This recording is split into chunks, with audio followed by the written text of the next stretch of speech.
Are truly saying this from your heart, have your way, Lord. And let's pray our favorite prayer.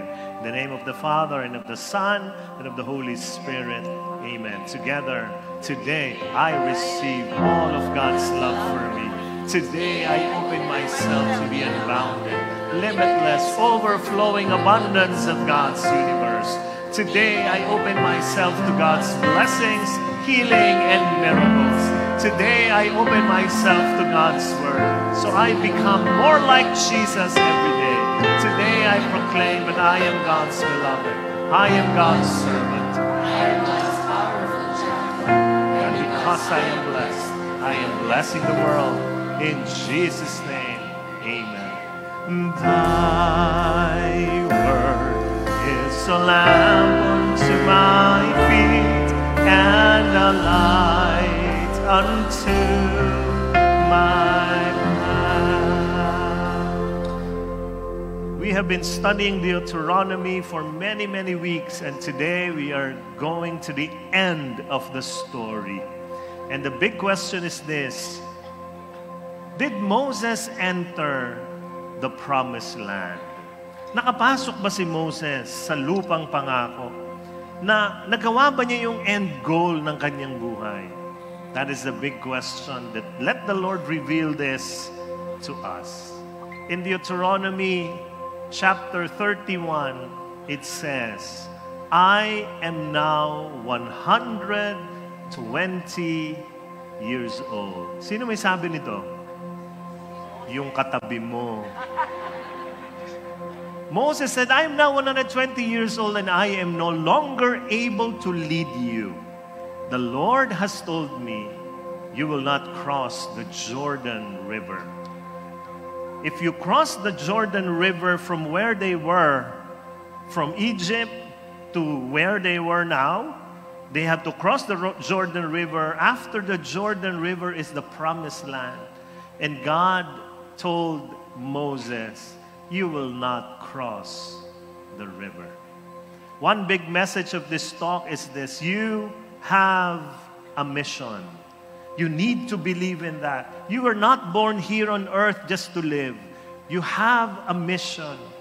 Sabi mo yan sa mga katabi mo, you have a mission. Put your hands upon your heart, close your eyes, bow down your head. Lord, you brought me here not for an accident, never an accident. I am here because you want to speak to me. So Lord, I will listen to you, I will follow you, but more than your words, I need your touch. So touch me today, Jesus. And I know I will bring home your miracles in your name, in Jesus' name, amen. Thy word is a lamp unto my feet and a light unto my path. Give the Lord a big hand. Bless His name. Thank you, Jesus. As you sit down, tell people around you, God will speak to you today.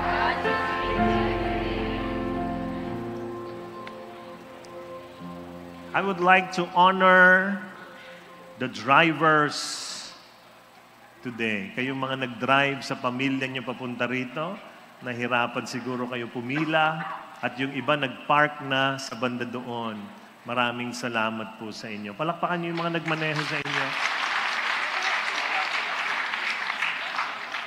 At sinasabi ko na sa inyo, kasi tayo'y parami ng parami, so pahirap ng konti ang parking.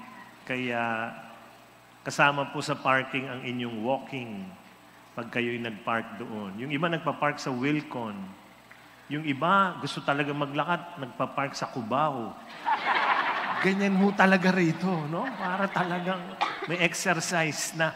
Kaya maraming salamat sa inyo.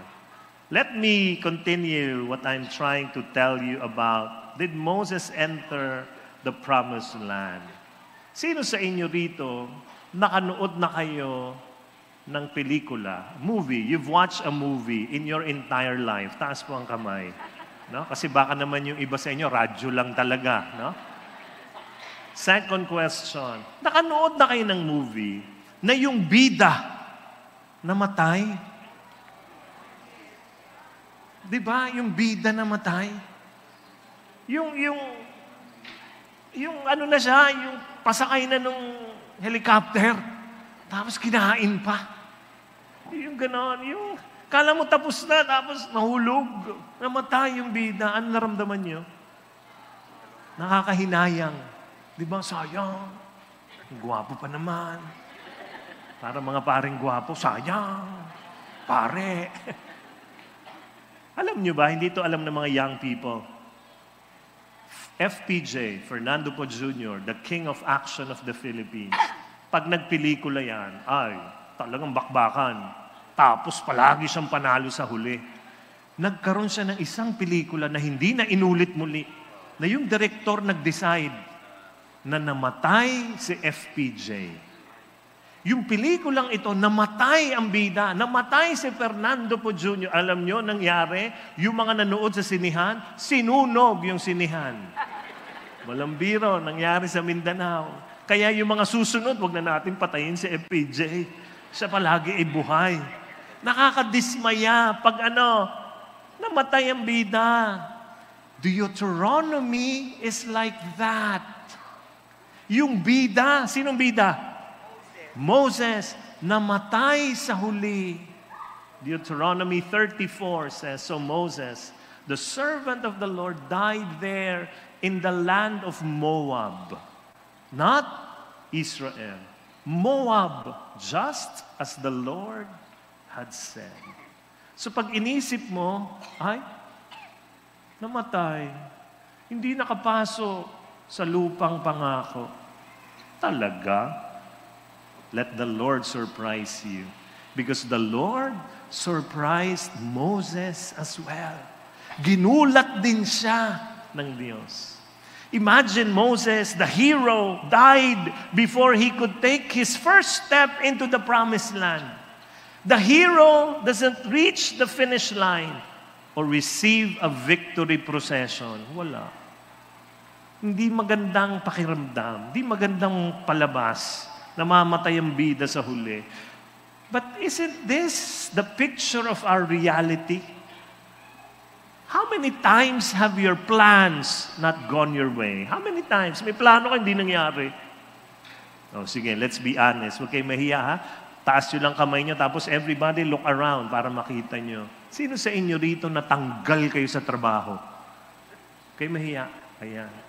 Oh. Ako din, natanggal sa trabaho. Hindi maganda ang pakiramdam. Sino sa inyo rito na-deny ng visa? Ayan. Ayan, mga denied ng visa. Ako rin na-deny ng visa. Pero once lang ako na-deny. Ang kawawa, itong kaibigan natin, si Alvin Barcelona. Kilala nyo yung preacher na long hair?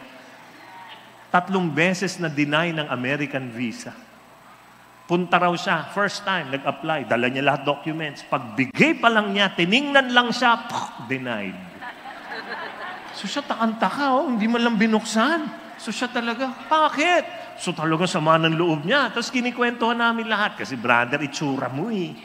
Mukha kang mafia. Naka-trench coat pa eh. Magpagupit ka, haba ng buhok mo eh. Tapos sabi niya, oo nga. Pero hindi siya nagpagupit. After almost a year, he applied again US visa. Dinagdagan pa niya yung documents.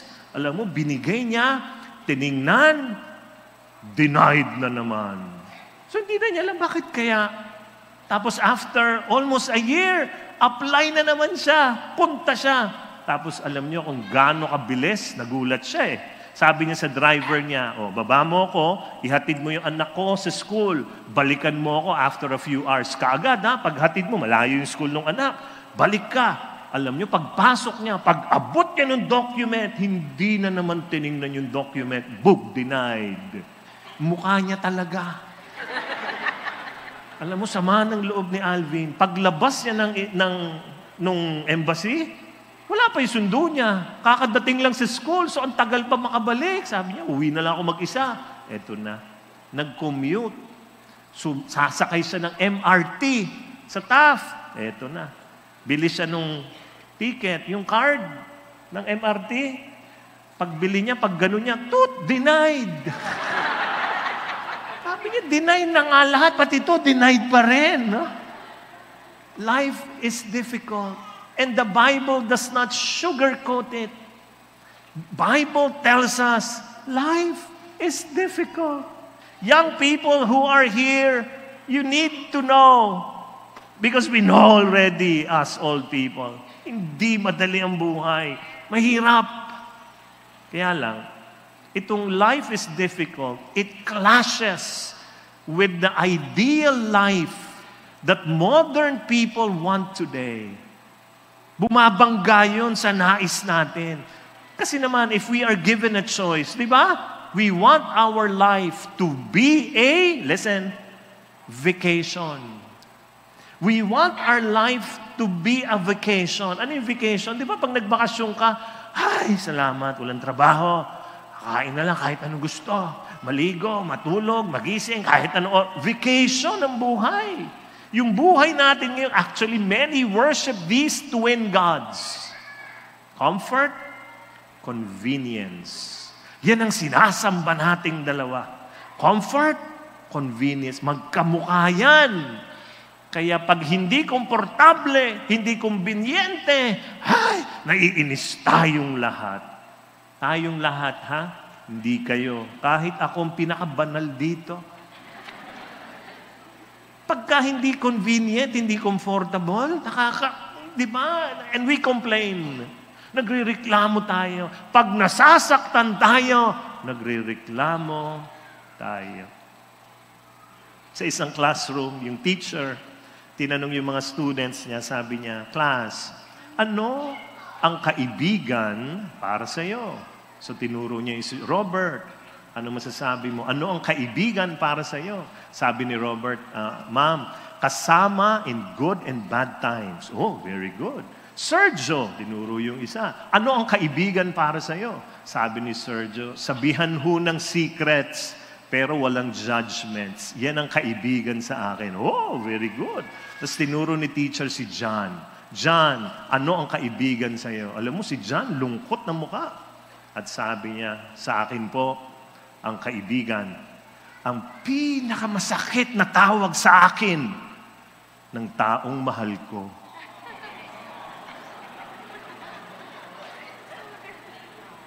Tingnan nyo nga ang katabi nyo kung kaibigan lang.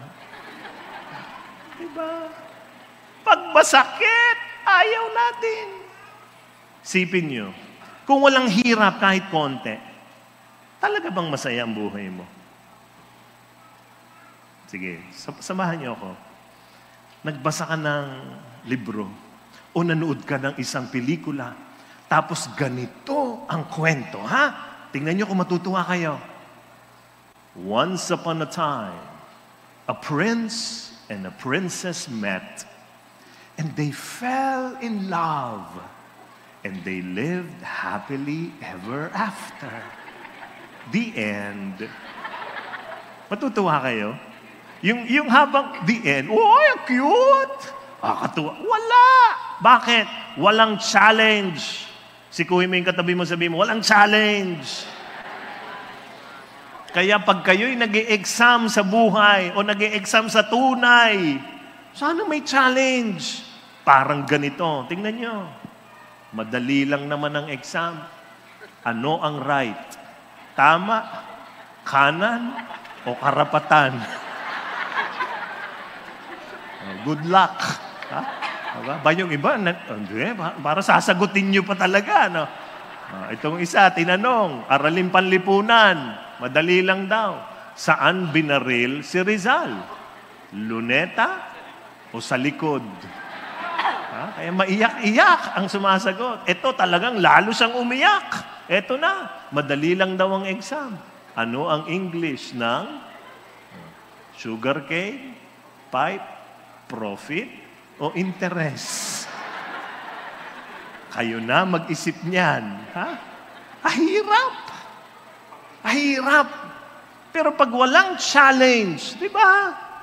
Parang di mo rin ma-appreciate yung ganda. Bakit? Kasi, imagine mo kung lahat magaganda. Wala nang maganda. Kasi lahat na. Kaya maganda yung katabi mo. Tingnan mo. Bakit? Kasi pangit ka. Yan. Ha? Nakita mo yung difference, di ba? Yun. So this is my encouragement to you. Yakapin mo kahit paminsan-minsan yung hirap. Huwag tinatakbuhan ng hirap. Huwag tinatakbuhan ng pain. Niyayakap yan. Embrace your pain. So tingnan niyo yung katabi niyo. Siya ba ang pinag-uusapan natin? Yakapin niyo nga yan. Ha? Yakap-yakapin. Ang hirap. Tingnan niyo itong mga paborito nating mga binabasa, pinanunood, itong mga timeless epic tales. In different cultures, they are timeless. They are epic tales. Why? Because of something in the story. Ano-ano yan? Tingnan niyo, the Iliad sa Greek, the Epic of Gilgamesh sa Mesopotamia, yung Ramayana Mahabharata sa amin, sa India, no? Monkey King sa Chinese, sa Pilipinas, yung Biag ni Lamang.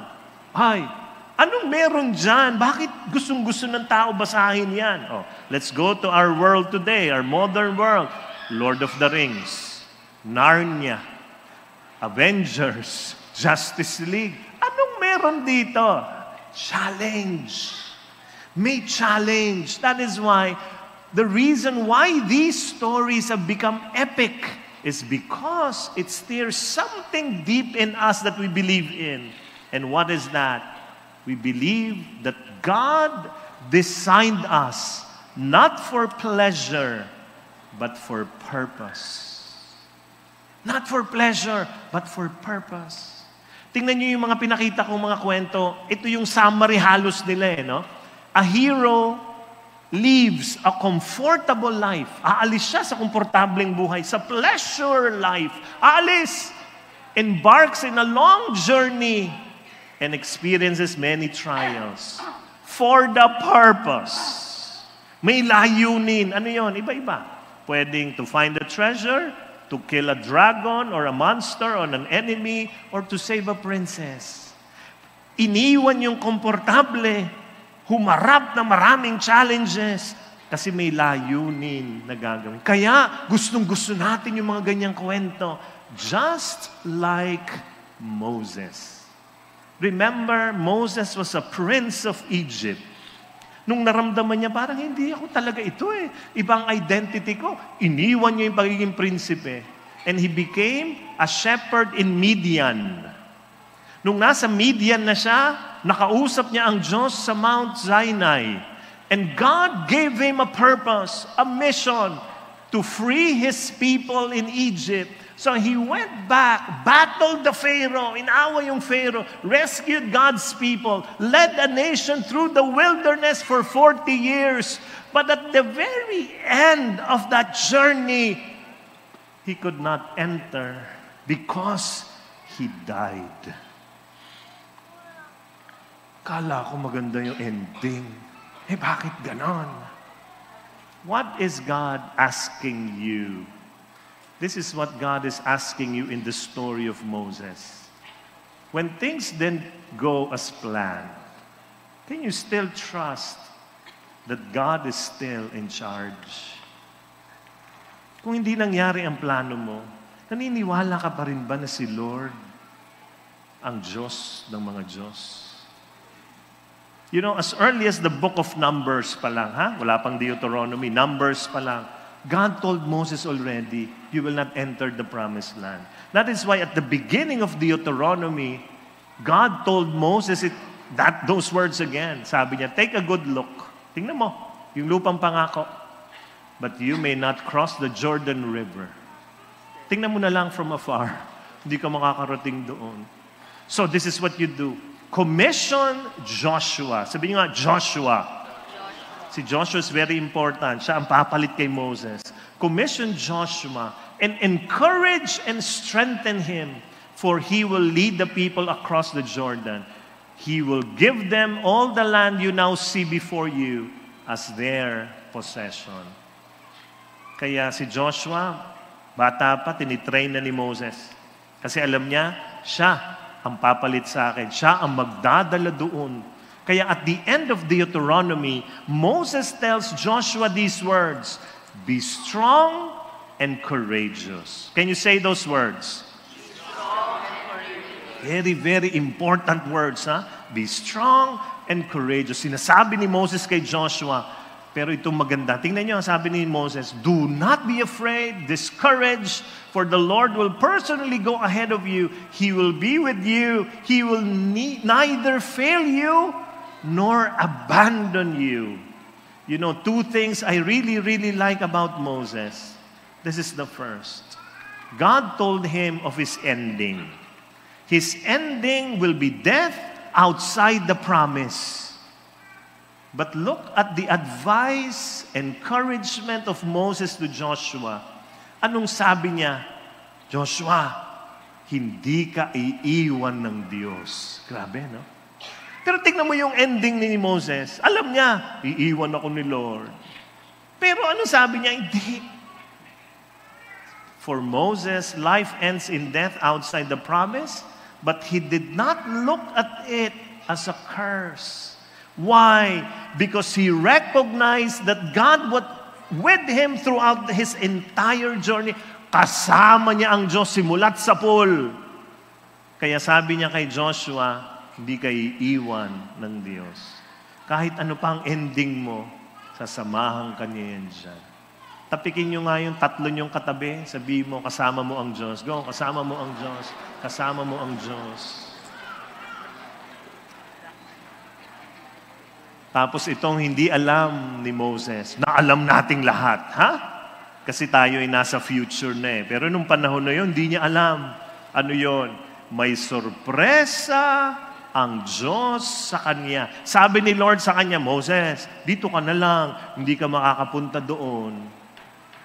Pero si Lord siguro nakangiti. Siguro kung katabi niya, nakangiti. Hindi ka makakapunta doon. Alam niyo, ginawa niyo na ba yun sa mga mahal niyo sa buhay? Yung sinasabi mo, oy, hindi kita mabibili noon. Sorry, wala tayong pera. Pero hawak mo na. Di ba? Feeling ko ganun si Lord eh. Moses, hindi ka makakapunta doon. Pero nakangiti. May surpresa siya kay Moses. Alam natin, hindi alam ni Moses. Second thing I love about Moses is this. He was not afraid to pass on the baton. Ano yon? Yung papasa ko na yung leadership siya na. Look at me please. At the later stage in your life, you have to let go of your power. And you need to raise up a successor. Sino papalit sa akin? If you don't do that gracefully, sickness and death will force you to do it. It is the same with parenting. Who are parents here? Can you see the hands of parents? Can I suggest something to you? Please do not over-parent. Yung iba, grabe mag-over-parent. Yung lahat ng kilos ng anak, kailangan didiktahan niya. No? Sasabihin niya, anak, bumangon ka na, late na. Pumasok ka na sa trabaho. Ito, kainin mo to. Ito na, bahon mo yan, ha? O mag-ingat ka pag alis, bumalik ka na maaga. Imagine, ganun niya. Inaano yung anak niya. Ilang taon na yung anak niya? 45. Talaga? Alam niyo nung, natawa nga ako one time eh. Many years ago. Mga 4 years ago. Pag uwi ko ng bahay, alam mo sabi ng nanay ko sa akin, kasi si mama sa akin nakatira, anak, gabi ka na. Ba't ngayon ka lang umuwi? Natawa ako, mama, 50 na ako. Sabi niya, oo nga pala, umalis na. Diba? Yung over-parenting. Kami, we try our best not to over-parent our children. Actually, maliliit pa itong mga anak namin. Yung natututo na magsalita, ganito ang dialogue namin every morning or monologue. Paggising ng anak, ganyan. Good morning. What are your plans today? Grabing tanong. Bata pa. What are your plans today? Tinatanong, anong plano mo sa buhay mo ngayon? Anong gusto mong gawin? Tinatanong namin. Maglalaba ka ba o plancha? Anong plano mo? Ha? Pero maganda tinatanong, di ba? Minsan, dinidiktahan natin. Because every parent must grow to be like Moses who tells their children what?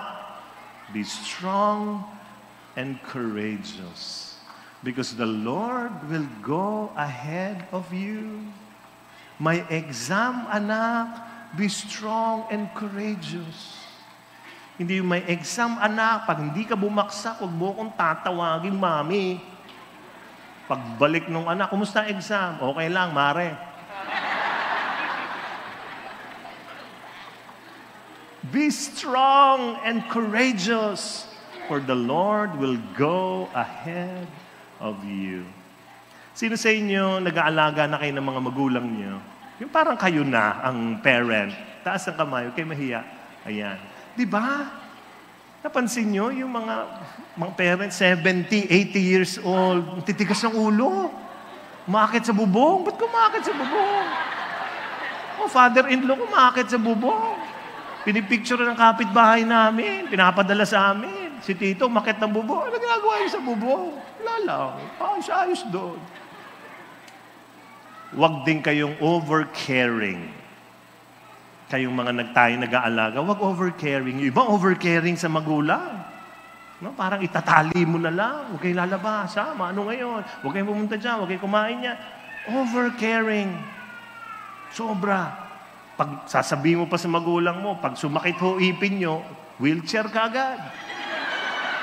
Sakit lang ipin. Pag masakit ulo nyo, cremate ka agad. Diba?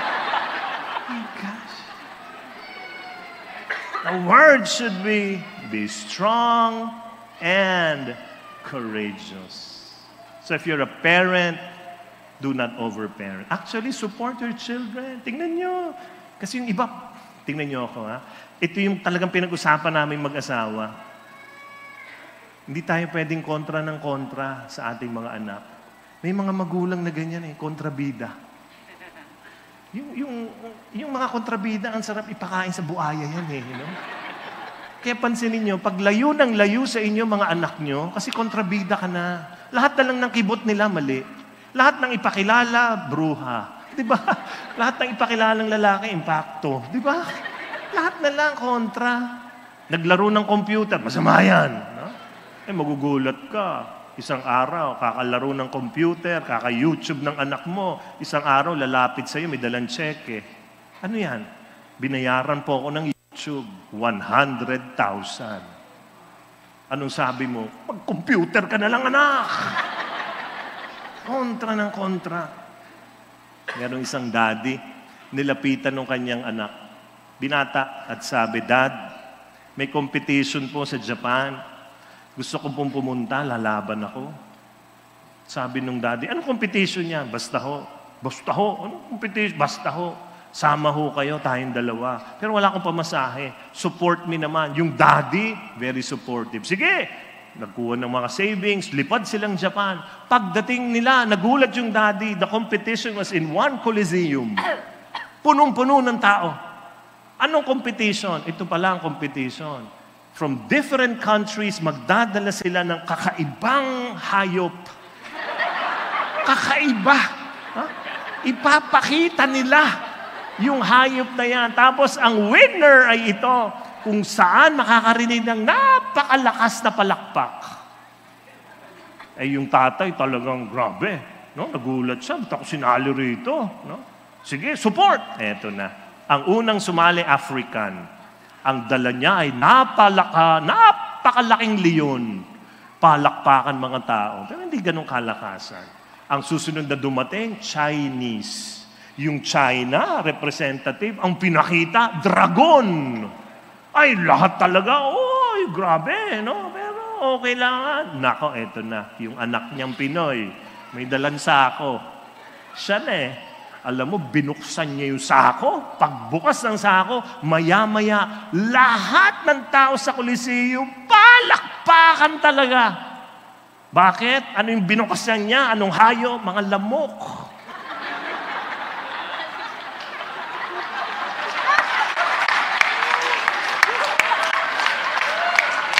May mga lamok ba dito? Lahat talaga palakpak. Pati yung tatay, palakpak no? Panalo ang Pinoy. Supportive ang tatay. No? Kala nyo yung tatay yung hayop, di ba? Kawawang tatay naman yan. No? Huwag kayong kontra. Be strong and courageous. There are people here, you are called Joshua. Why? Kayo na yung susunod sa leadership. Pero hindi kayo pinapayagan ng mga nandun sa taas. Bakit? Sobra sila. They are nailed to their power. Kaya the organization is stuck. I always tell this to leaders if I give corporate talks. I always tell them, leadership is this. There is no success without successors. Wala. Walang tagumpay kung walang papalit. Because all leaders are never owners of their titles. Only borrowers. Mihiram lang. Kaya, in our organization, in our community, we pass on the leadership. I will not be your leader anymore in 2028. Hindi na ako. Ako pa rin ang preacher dito, sana. Pero hindi na ako ang pinaka-leader ng District of Alabang. I have to step down.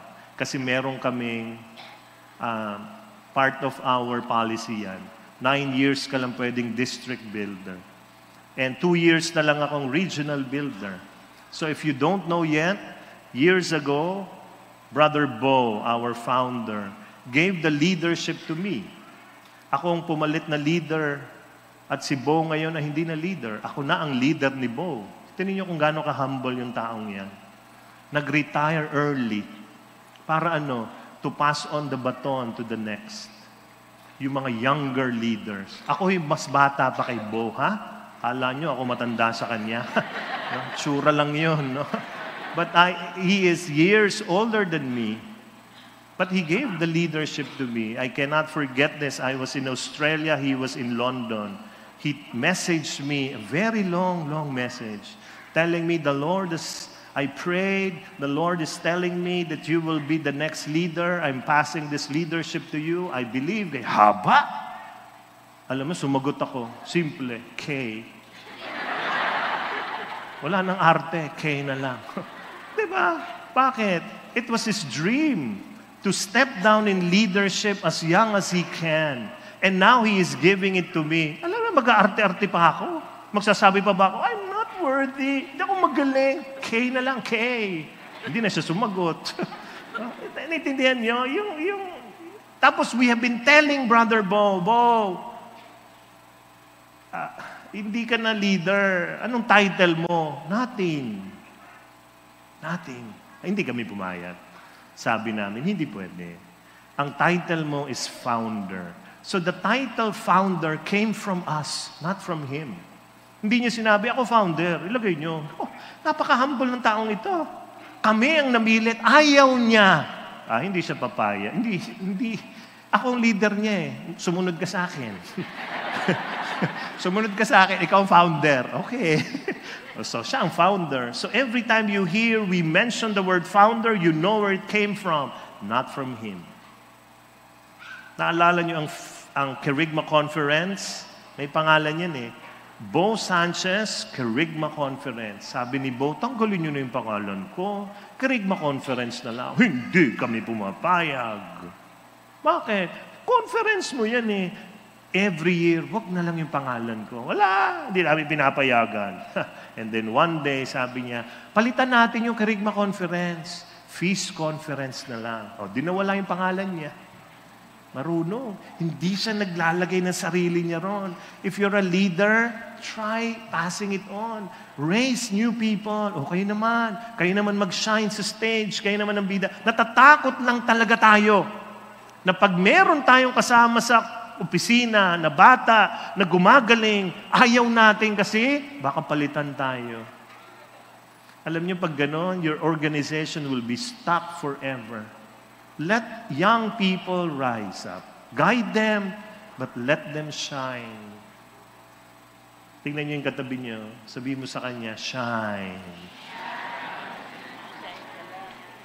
Kaya ako, mga daddy, mommy, pagkatiwalaan niyo yung mga anak niyo naman, let them shine. Bigay mo yung susi ng kotse. Anak. Diba? Ikaw na, anak. Kunin mo sa kotse sa parking. Kaya mo na yan. Grade 3 ka na. Ganun ang tiwala. Galing ni Moses. Pinasa na niya kay Joshua. Ikaw na. Dito na lang ako. But I want you to read carefully how Moses died. Mahugulat kayo. Kung paano namatay si Moses, ha? Tingnan niyo. Deuteronomy 34:5 says, So Moses, a servant of the Lord, died there in the land of Moab, just as the Lord has said. The Lord buried him in a valley near Beth Peor in Moab. But to this day, no one knows the exact place. Moses was 120 years old when he died. Yet, his what? Eyesight was clear. Meron pang susunod. Yet, his eyesight was clear and he was as strong as ever. Aba, healthy pa. Ang linaw pa ng mata. Bakit namatay? Umakyat ng bubong. 120 years old, nakakit ka ng bubong. Hindi ho. Alam niyo ba't siya namatay kahit healthy siya? Not because of sickness. Moses died when he completed his mission. Tapos na ang mission. Pipikit na ako. Here is the truth, my dear friends. God never designed life to be a vacation, but a vocation. Nagkakaroon spelling lang tayo. Dinisenyo ng Diyos ang buhay mo, hindi pang bakasyon, pang bukasyon.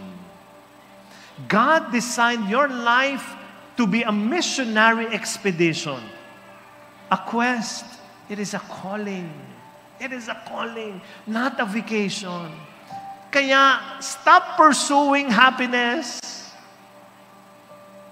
Start pursuing fulfillment.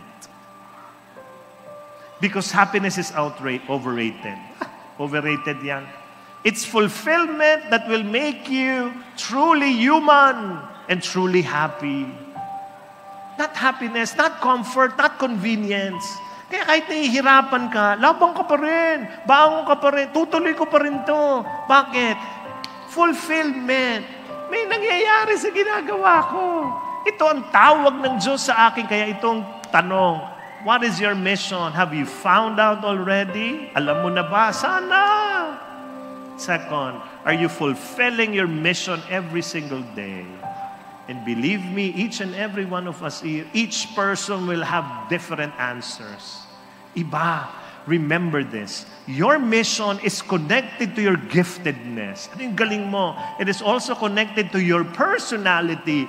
But one more thing, it is also connected to your past.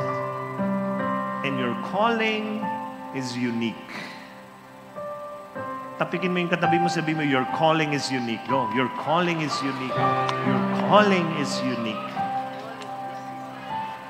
Listen to me, my dear friends, because your calling is unique. You are the only one who can do what you can do in this entire universe. Ikaw lang yan, walang iba. No one else can do it. Only you. You are unique. Kahit kambal pa kayong dalawa, kahit mas magaling pa siya sa'yo, kung sino man yan, ikaw pa lang ang pwedeng gumawa niyan, walang iba. At wala nang iba pa in the entire history of this universe. Ikaw lang. Kaya gawin mo. Bakit? Once you do your mission, your calling, you are fulfilled. You will be very, very happy. Kasi ikaw lang yan. Ulitin ko, kahit merong mas magaling pa sa'yo, iba pa rin ang tawag ng Diyos sa iyo. You are unique. Let's all stand, brothers and sisters. Let us go back to our question earlier. Did Moses enter the promised land. Alala nyo, pinakita sa kanya ni Lord yung lupang pangako at ang sabi sa kanya, hindi ka makakapunta dyan, dito ka lang. Pero di ba may sorpresa si Lord sa kanya? Nakangiti si Lord niyan. Because centuries after Deuteronomy, gustong-gusto ko ito eh. Nangingilabot ako habang inaaral ko ito eh. Centuries after Deuteronomy, I really love this place when I go to the Holy Land.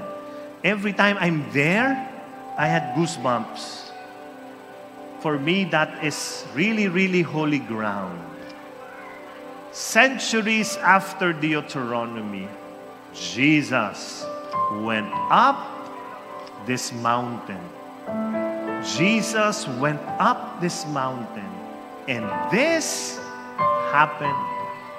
As the man watched Jesus' appearance was transformed so that his face shone like the sun and his clothes became as white as light, suddenly Moses and Elijah appeared and began talking with Jesus. Umakyat sa bundok si Jesus, bundok sa Israel, sa lupang pangako. Tapos nagbagong anyo si Jesus. Biglang nagpakita si Moses. Sa lupang pangako. Akala natin ang ending ng Deuteronomy, heartbreak. What appeared to be the end, because of Jesus, was not really the end. Sabi nyo nga, because of Jesus. Can you tap 4 people beside you? Sabi mo sa kanya, because of Jesus. Go. Because of Jesus. Because of Jesus. Because of Jesus. It was not a period. Yung Deuteronomy na ang ending ni Moses, tapos na. Hindi ka na makakapunta ron. Because of Jesus, it was not a period. It was a comma. Believe me, you will have many commas in your life where you will think it's over. But it is never over because of Jesus. It is never over because of Jesus. When you look at your life and you say, this is a mess, because of Jesus, your mess will turn into a message. Your test will turn into a testimony. Your trial will turn into triumph because of Jesus. Your heartbreak will turn into your hallelujah because of Jesus. Ay, pag pumasok na si Lord dyan, ayan na. Imagine Moses, pagdilat niya, I'm in the promised land. Tapos sigurado ako si Jesus na gano'n, tinitingnan siya, nakangiti sa kanya. Sabi ko sa iyo, binibiro lang kita eh. Dadalhin din kita dito. Look at me, my dear friends. What He did to Moses, God will do to you. What is your difference with Moses? Nothing. You are the child of the Most High God. Moses is also the child of the Most High God. Moses needs Jesus. You need Jesus. Your period will turn into a calm. May karugtong pa because of Jesus.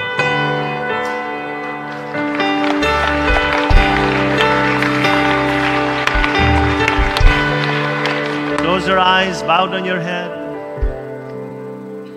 I want you to just open your heart to Jesus who is here. Nakangiti ngayon si Jesus. Kasi alam niya yung ending. Kala mo ending na. Kala mo period na. But because of Jesus, there is a beautiful ending waiting for you. Lord, we are here surrendering everything we thought was over, and we give it to you. Turn it, O God, into whatever you want it to be. I surrender, including the results.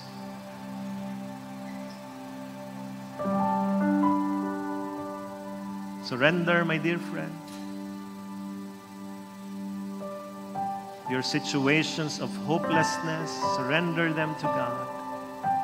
Surrender them to Jesus. And He will transform it to give glory to Him. Thank you, Lord.